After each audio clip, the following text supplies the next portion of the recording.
స్థానిక శాసనసభ్యులు గౌరవనీయులు శ్రీ మాల్కొండయ్య యాదవ్ గారు, గౌరవ పార్లమెంట్ సభ్యులు కృష్ణప్రసాద్ గారు, సహచర మంత్రివర్గ సభ్యురాలు సబిత గారు, గొట్టిపాటి రవికుమార్ గారు, అనగాని సత్యప్రసాద్ గారు, జిల్లా కలెక్టర్ వినోద్ కుమార్ గారు, ప్రిన్సిపల్ సెక్రటరీ గౌరవనీయులు ఆర్పి సిసోడియా గారు, నా పక్కనే కూర్చున్నటువంటి ఇద్దరు మీరు చూస్తే, ఒకటి ఇప్పుడే మాట్లాడారు వెంకట్రావు గారు, రెండోది సుమలత గారు. వీరిద్దరు కూడా ఈరోజు కార్యక్రమానికి లబ్ధిదారులు. ఈరోజు నేను చీరాలకు ఎప్పుడొచ్చినా మిమ్మల్ని చూస్తే నాకెంతో ఆనందం, ఎప్పుడూ అభిమానిస్తూనే ఉంటారు. అలాంటి చీరాలకు ఈరోజు రావడం నా అదృష్టంగా నేను భావిస్తున్నా. నా ఆత్మ బంధువులు మీ ద్వారా ఒక పవిత్రమైన కార్యక్రమానికి నాంది పలికాం. అదే మీరు చూస్తే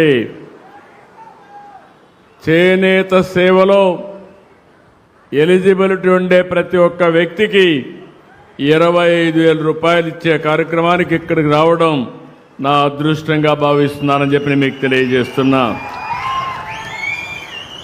స్వదేశ ఉద్యమ స్ఫూర్తిని గుర్తు చేసుకునేలా ఆగస్టు 7వ తారీఖున మనం జాతీయ చేనేత దినోత్సవాన్ని జరుపుకుంటున్నాం.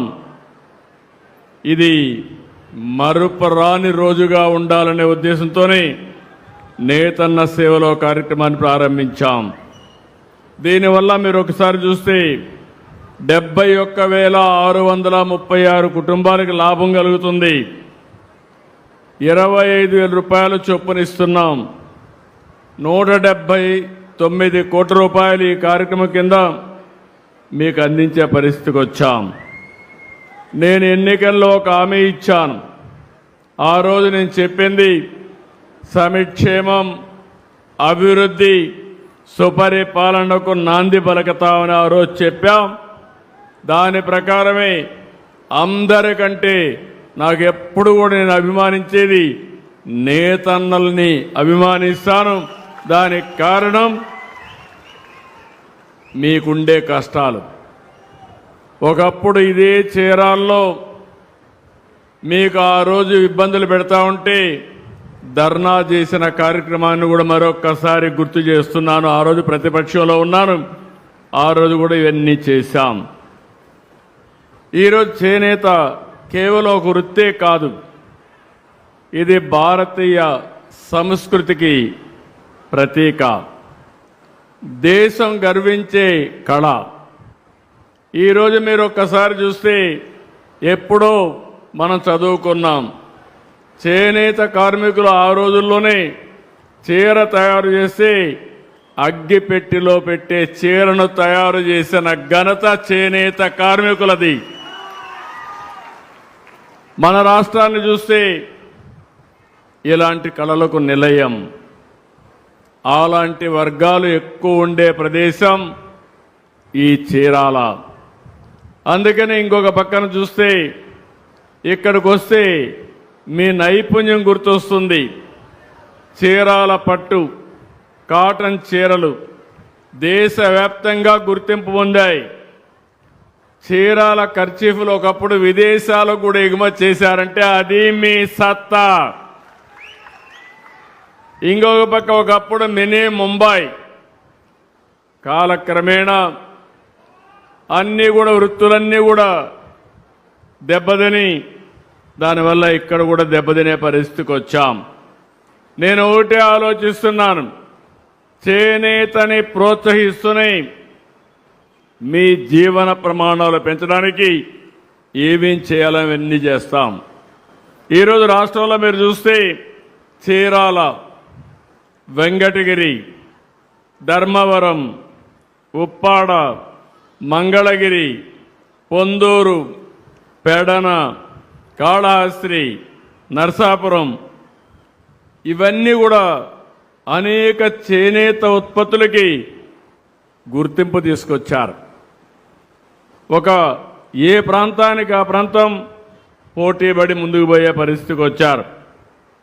ఇంకొక పక్కన మీరు ఒకసారి చూసినప్పుడు ఇక్కడికి వచ్చినప్పుడు ఈరోజు 1,27,000 మంది చేనేత మీద ఆధారపడ్డారు. నేను చాలా వృత్తులు చూశాను. చేనేత పైనే ఆధారపడిన ఏకైక వర్గం చేనేత కార్మికులు. వేరే వాళ్ళు మారగలిగారు, కానీ మీరు మాత్రం మగ్గాన్నే నమ్ముకున్న ఏకైక వర్గం చేనేత అని మరొక్కసారి విజ్ఞప్తి చేస్తున్నా. మీ అందరిలో ఒక సాంప్రదాయ ప్రకారం సృజనాత్మక కలిగిన వ్యక్తులు మీరందరూ, నైపుణ్యం ఉంది. అయితే కాలక్రమేణా చాలా ఇబ్బందులు వచ్చాయి.